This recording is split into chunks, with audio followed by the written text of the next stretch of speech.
हाँ जी दोस्तों, सबको नमस्ते। आप लोग कैसे हो? आई होप आप लोग बहुत अच्छे से अपना प्रिपरेशन कर रहे हो। दोस्तों, अगर आप प्रिपरेशन कर रहे हो या तो प्रिपरेशन स्टार्ट करने के लिए सोच रहे हो, तो आप अभी आपके पास टाइम लिमिट बहुत ज़्यादा कम है। तो अब सोचो, आपके पास ऑलमोस्ट अभी 45 डेज के आसपास कुछ बचा हुआ है।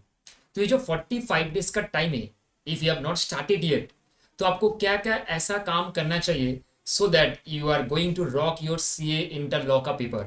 आपको इंटर लॉ के पेपर अगर आपको पास करने हैं तो अभी भी आपके पास बहुत अच्छा खासा टाइम है to read, sorry, to start and complete your syllabus on time. हो सकता है एक दो रिवाइज करके फटाक से आप कंप्लीट कर दो। तो दोस्तों, आज हम लोग थोड़ा डिस्कशन कर लेते हैं और मैं आपको ये बताने का कोशिश करूंगा कि बहुत सारे बच्चे ऐसे होते हैं कि ड्यू टू सर्टेन रीजन, चाहे वो फैमिली में कुछ प्रॉब्लम हो, चाहे वो आपके हेल्थ में इश्यूज हो, या तो कोई अदर फैक्टर जो बहुत ज़्यादा मैटर करता है आपसे रिलेटेड है, तो उसके कारण आप अगर अपने प्रिपरेशन स्टार्ट अभी तक नहीं कर पाए हो, तो आप ये वीडियो जरूर देखना। आपको थोड़ा बहुत तो हेल्प मिल जाएगा regarding how to start and how to complete. Okay, तो दोस्तों, ये प्रिपरेशन स्ट्रेटेजी है, एग्जाम स्ट्रेटेजी एकदम नहीं है। मतलब एग्जाम का स्ट्रेटेजी मतलब एग्जाम हॉल में जाके किस तरीके से प्रेजेंट करोगे, ये सेपरेट वीडियो में लाऊंगा। लेकिन आपको अभी ये जो टाइम आपके पास है लिमिटेड, आप इसको किस तरीके से प्रेजेंट करोगे और आपका माइंडसेट क्या होगा, how you are going to make the concept clear in your mindset as well as you revise it very well with respect to the time management, that is what our agenda to discuss here. Okay, तो दोस्तों, सबसे पहले तो दुखी मत होना अगर आप ये वीडियो 10 दिन 15 दिन बाद भी देखोगे। आपके पास एम्पल टाइम होगा।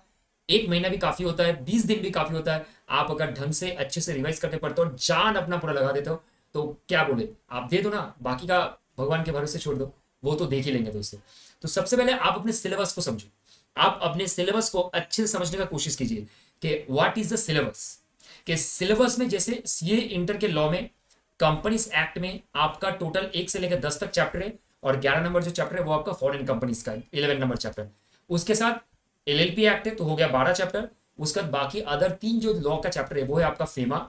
उसके बाद आपका है जीसीए, और मतलब जनरल क्लॉज एक्ट, एंड है आपका इंटरप्रिटेशन ऑफ स्टैट्यूट।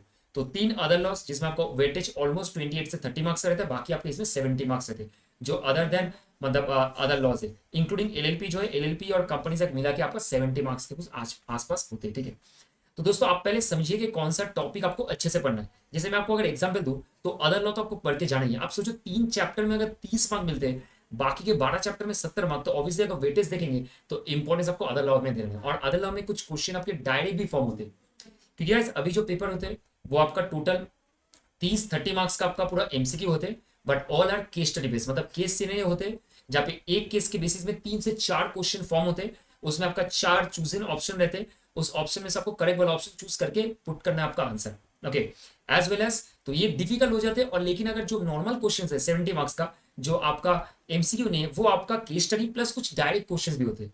तो you have to focus on those chapter first where you have direct question का प्रोबेबिलिटी। ऐसा नहीं कि मैं जो बोल रहा हूँ वो डायरेक्ट ही आ जाए, लेकिन हाँ, yes, there are certain question, 2 3 question 4 question where there is a direct question. You can say interpretation and GCA, वहां से डायरेक्ट क्वेश्चन फॉर्म्स हो जाते हैं। और फेमा जो एक चैप्टर है, ये फेमा वाला चैप्टर जो है बहुत ईजी है। फेमा बहुत इंटरेस्टिंग और बहुत डायरेक्ट क्वेश्चन भी वहां से आ जाते हैं। तो आप पहले प्रायोरिटाइज करो आपके जो टॉपिक है, और आप पहले वेटेज देख लो, कौन सा चैप्टर में कितना वेटेज है, उसमें आप फोकस करो, ताकि आप जितना टाइम आपके पास बचा होंगे ना एग्जाम के पॉइंट ऑफ व्यू से, तो आप उसको प्रिपेयर अच्छे से कर पाओ। दूसरे, सिलेबस समझने के बाद आपको कॉन्सेप्चुअल क्लैरिटी या कॉन्सेप्चुअल फ्रेमवर्क बिल्ड करना है कि आप जो भी पढ़ रहे हो उसमें कॉन्सेप्ट लगाओ, कोर कॉन्सेप्ट क्या है उसमें फोकस करो। जैसे आप एलएलपी एक्ट अगर पढ़ रहे हो, सोचो सेक्शन 5 में आपका पार्टनर्स के बारे में डिस्कस किया है, तो इस केस में कोर कॉन्सेप्ट पार्टनर के नंबर ऑफ पार्टनर कितना होना चाहिए, वो तो सेक्शन 6 में कौन कौन पार्टनर हो सकते हैं, जैसे बॉडी कॉर्पोरेट एंड इंडिविजुअल आपके पार्टनर हो सकते हैं। आप सब कॉन्सेप्ट में आप देखोगे तो ये खास लिखा है कि आपका कभी पार्टनरशिप फर्म जो है ना, अगर कोई पार्टनरशिप फर्म है तो वो आपका कभी पार्टनर नहीं बन सकते। अगर आपका कोई एचयूएफ है, वो भी आपका पार्टनरशिप पार्टनर नहीं हो सकते। ये सब कॉन्सेप्ट है। तो एक बिग कॉन्सेप्ट है, अगर जो सब कॉन्सेप्ट उसको भी फोकस करना है, क्योंकि सब कॉन्सेप्ट से क्वेश्चन ज्यादा आते हैं। क्योंकि बच्चे कॉन्सेप्ट पढ़ के चल जाते हैं, लेकिन उसके अंदर का जो मैटर है वो शायद हम लोग नहीं समझ पाते, because of the lack of the time और may be the lack of the understanding. तो कोर कॉन्सेप्ट के साथ आपको सब कॉन्सेप्ट में भी फोकस करना बहुत इंपॉर्टेंट है, तभी जाके आपका वो बेस बिल्डिंग होगा। उसके बाद बहुत सारे बच्चे ये चीज करते हैं कि आईसीए के मैथ फॉलो नहीं करते। अपना जो टीचर है, जिनसे आप क्लासेस लेते हो, ट्यूशन लेते हो, उनके मैथ फॉलो करके आप चल जाते हो, या तो समरी नोट फॉलो करते हो। बच्चे, अगर समरी नोट पढ़ के अगर आप भैया पास हो जाते ना, तो भैया क्या ही बात, सब कोई समरी नोट पढ़ के ही पास हो जाता, इंस्टीट्यूट का मैथ ही रिकॉर्ड में नहीं होता, या तो क्लासेस कोई नहीं लेते। आपको जो इंपॉर्टेंट है, आप जिससे भी क्लास दे रहे हो लो, आपको आईसीए का मैथ जो है ना, आप उसमें डिटेल स्टडी करो। और जो सेल्फ स्टडी करते हैं उनके लिए तो ये आप बोल सकते हो कि ब्रह्मास्त्र है। मतलब ये डिटेल स्टडी जो होता है ना, ये आपका एक टाइप ऑफ आप बोल सकते हो कि इंपॉर्टेंट है। आप आईसीआई मैथ को फॉलो करो क्योंकि वहां से क्वेश्चन आएगा ही आएगा, ये 100% गारंटी है। तो उसके साथ आपका जो टीचर्स का नोट है आप उसको भी फॉलो करो, कोई इसमें प्रॉब्लम नहीं। लेकिन ये आईसीआई के मैथ को कभी ऐसे मत करना कि हल्के में मत ले लेना, छोड़ देना, ऐसे गलती मत नहीं करना, ठीक है।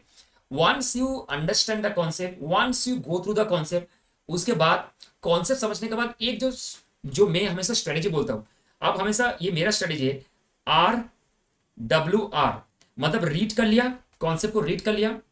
अब जो बच्चे करते हैं रीड करने के बाद उसको छोड़ देते, उसके बाद उसके ऊपर कुछ नहीं करते, प्रैक्टिस करके छोड़ देते। भाई रीड करने के बाद राइटिंग करो। आप मान के चलो कि आपने सेक्शन 42 पढ़ लिया, okay, prospectus chapter, chapter number 3 companies act में आपने प्राइवेट प्लेसमेंट पढ़ लिया।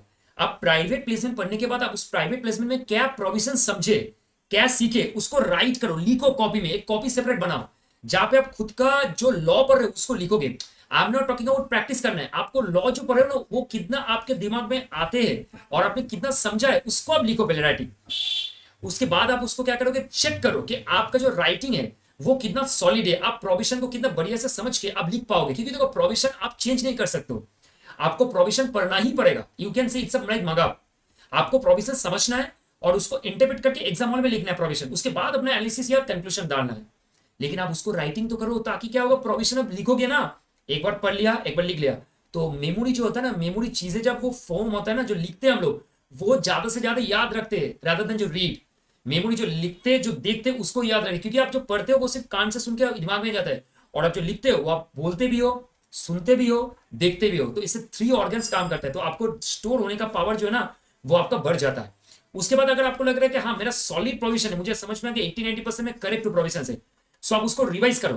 पहले रीड करना है, राइटिंग प्रैक्टिस कर लेना है, मतलब प्रोविजन जो समझे रीड फिर से रिवाइज करो, और उस पर्टिकुलर कॉन्सेप्ट को छोड़ के 42 छोड़ के 43 नंबर सेक्शन में चल जाओ। So this are RWR strategy. इससे आपको क्या होगा पता है, आपका मेमोरी पावर तो स्ट्रांग होगा और आपका जो रिटेंशन कैपेसिटी है ना माइंड में, वो अपील होते बढ़ते जाएगा। Okay, so this is what the strategy you can follow. उसके बाद जैसे आप पढ़ रहे हो ना, आप अपने छोटा छोटा समरी नोट्स बनाओ। मतलब जैसे LLP ऐप में पार्टनर्स, आप लिख लिया कि इंडिविजुअल एंड बॉडी कॉर्पोरेट, मतलब आपने बाई लिख दिया, बाई तो आपको याद रहेगा, body corporate, B means body corporate, I means individual, ये लोग पार्टनर होते हैं, हो गया। उसके बाद आप लिख लिया HUF, आपका पार्टनरशिप हम, ये लोग पार्टनर कभी नहीं हो सकते। तो इससे छोटा जो समरी नोट्स होता है, इससे आपको एग्जाम के जो 1.5 दिन पहले टाइम रहता है रिविजन करने का टाइम, वो आपको बहुत हेल्प करता है। आप इसके बाद जितना हो सकता है, क्योंकि लॉ में प्रैक्टिस इज इंपॉर्टेंट, आप जितना भी लॉ पढ़ लो, जितना भी सेक्शंस पढ़ लो, जितना भी आप राइटिंग कुछ कर लो प्रोविजंस का, जब तक आप डिफिकल्टी वाला क्वेश्चंस, जो डिफिकल्ट क्वेश्चंस होते हैं और जो RTP MTP PO की या तो टीचर्स का जो क्वेश्चंस होते हैं उसको प्रैक्टिस नहीं करोगे, तब तक आपको कॉन्सेप्ट में क्लैरिटी नहीं आएगा। आप एज मच एज प्रैक्टिस करोगे, लिखने का जो है ना, जैसे हम लोग सबसे पहले प्रोविजन को लिखते हैं, उसके बाद हम लोग क्या करते हैं, एनालिसिस करते हैं, अपने जो फाइंडिंग्स है एनालिसिस करते, फाइंडिंग्स करते, उसके बाद हम लोग क्या करते हैं, उसको कॉन्सोलिडेट करते हैं, sorry sorry sorry guys, consolidate मतलब वो अकाउंट्स में चल गया, कंक्लूजन देते हैं गाइस। ओके, तो ये जो है ना, ये सब मैटर करता है। अगर आप ये पैक समझ गए, ओके, अगर ये आप पैक समझ गए, पैक, तो आपका काम बन जाएगा। मतलब आपको प्रोविजन, एनालिसिस एंड कंक्लूजन, इसको अगर आपको अच्छे से करना है तो आपको सबसे पहले प्रैक्टिस करना बहुत जरूरी है। आप जितना ज्यादा प्रैक्टिस करोगे उतना ज्यादा आपका आपका कॉन्फिडेंस बढ़ेगा, और आप अंदर में सब्जेक्ट में अंदर में आप लिखते जाओगे और आपने उसमें डीप डिगिंग करते जाओगे, तो इस सब का हेल्प बहुत ज्यादा होगा। तो प्रैक्टिस आपको ज्यादा से ज्यादा करना है। इसके बाद आप अपने जो कीवर्ड्स को पढ़ रहे हो, ठीक है, कोई भी कीवर्ड्स को पढ़ो, अगर आप लॉ के पूरे चैप्टर पढ़े हो या किसी के इंस्टीट्यूट के मैथ से पढ़ो या तो आप टीचर के मैथ से पढ़ो, हाईलाइट करो। टीचर आपको हाईलाइट करवा के देंगे, लेकिन आपको खुद से भी हाईलाइट करना है, because there are some things which may be missed by the teacher, और मे बी लाइक आप अगर सेल्फ स्टडी करते हो तो आपको खुद ही हाईलाइट करने पड़ेंगे। ओके, और हाईलाइट करने के बाद कीवर्ड्स को ध्यान में रखने आपको ईजी होगा। उसके बाद आप एटलीस्ट एक बार रिवीजन करने का कोशिश जरूर करना। ऐसे बहुत सारे बच्चे बिना रिवीजन का भी एग्जाम देके पास कर चुके, लेकिन यस गाइस, अगर रिवाइज करोगे तो मेमोरी आपका स्ट्रांग होगा, ये एग्जाम में लिखने के लिए हेल्प होगा, और आपको मार्क्स कैरी करने में बहुत आसानी हो जाएगा। तो आप रिवीजन एटलीस्ट आपको 1 टाइम करना है। अब रहा बचा के रिवीजन करना है एग्जाम के पहले यूट्यूब से, तो गाइस वो आपके ऊपर डिपेंड करता है। आपको लगता है कि yes I am capable of the time management part, कर सकते हो, लेकिन इसमें जो भी इतना सारे डिस्कशन किए, सबसे जो मुद्दा वाला बात है, जो सबसे जो इंपॉर्टेंट वाला बात है, वो है टाइम मैनेजमेंट। अगर आपने टाइम मैनेज नहीं किया तो आप कुछ भी स्ट्रेटजी यूज कर लो, आप कभी किसी भी हालत में आप वो चीज नहीं ला पाओगे जो आपके मन में डिजायर है, आपको जो लाना है वो नहीं ला पाओगे। तो सबसे इंपॉर्टेंट है टाइम मैनेज करना दोस्तों। तो आपको टाइम आप कैसे मैनेज करोगे, आप एक घड़ी ले लो, और इंपॉर्टेंट है या तो आप अपने टेबल के सामने, या तो जहां पे आप स्टडी टेबल है, या तो जहां पे भी पढ़ रहे हो, मिट्टी में पढ़ रहे हो आप, या तो आप बिस्तर में पढ़ रहे हो, या तो कहीं पर भी आप अपने सामने एक टेबल क्लॉक या तो कोई भी छोटा सा क्लॉक या तो हैंड क्लॉक आप लगा दो। आप अपना टाइम जो भी लिख रहे हो, जो भी कॉन्सेप्ट पढ़ रहे हो कि सेक्शन 42, सेक्शन 43, सेक्शन 5, सेक्शन 6 मुझे 10 मिनट में खत्म करना है, आप टाइम के हिसाब से पढ़ोगे तो आपके सिलेबस भी कंप्लीट होंगे, आप रिवीजन का भी टाइम आपको मिलेगा, और प्रैक्टिस अगर आप टाइम से करोगे तो एग्जाम हॉल में उस टाइम के हिसाब से आप डाल भी सकते हो। सोचो ना, अब अगर एक क्वेश्चन को 1 घंटे से लिखते जा रहे हो, आपको मालूम ही नहीं है कि वो क्वेश्चन आपको 5 मार्क का आपको 10 मिनट में खत्म करना है, तो guys what is the usage of that. आप अगर घर में 1 घंटे में कंप्लीट कर रहे हो तो एग्जाम हॉल में जाकर तो उससे ज्यादा होती है, नर्वसनेस काम करेगा। तो टाइम मैनेजमेंट करना बहुत जरूरी है with respect to that part. तो आपको एग्जाम हॉल से मतलब एग्जाम में जाने से पहले ये सब चीज को ध्यान में रखना है। और दोस्तों प्लीज आपको टाइम बहुत अच्छे से मैनेज करना है, क्योंकि टाइम ही आपको रिजल्ट ला के देता है, और आपके डिसिप्लिन, आपके कंसिस्टेंसी, आपका माइंडसेट और आपके अंदर का जो आग है, जो फायर है, वो आपको हेल्प करता है एग्जाम को क्रैक करने के लिए दोस्तों। तो दोस्तों ये था आपको छोटा सा एक टिप्स रिगार्डिंग द प्रेजेंटेशन, मतलब सॉरी रिगार्डिंग द आपका प्रिपरेशन स्ट्रेटेजी, ठीक है। तो ये आपका दोस्त, आपका ये भाई सीए संजय सरकार, मतलब संजय भैया आप बोल सकते हो। तो आपको ट्राई करते हैं कि आपके साथ इंटरेक्शन करे और आपको मदद करे, जितना हो सकता है आपको हेल्प करे, कोशिश करे। और कमेंट बॉक्स पे आप जरूर दीजिएगा अगर ये स्ट्रेटेजी आपको मतलब हेल्पफुल लग रहा है।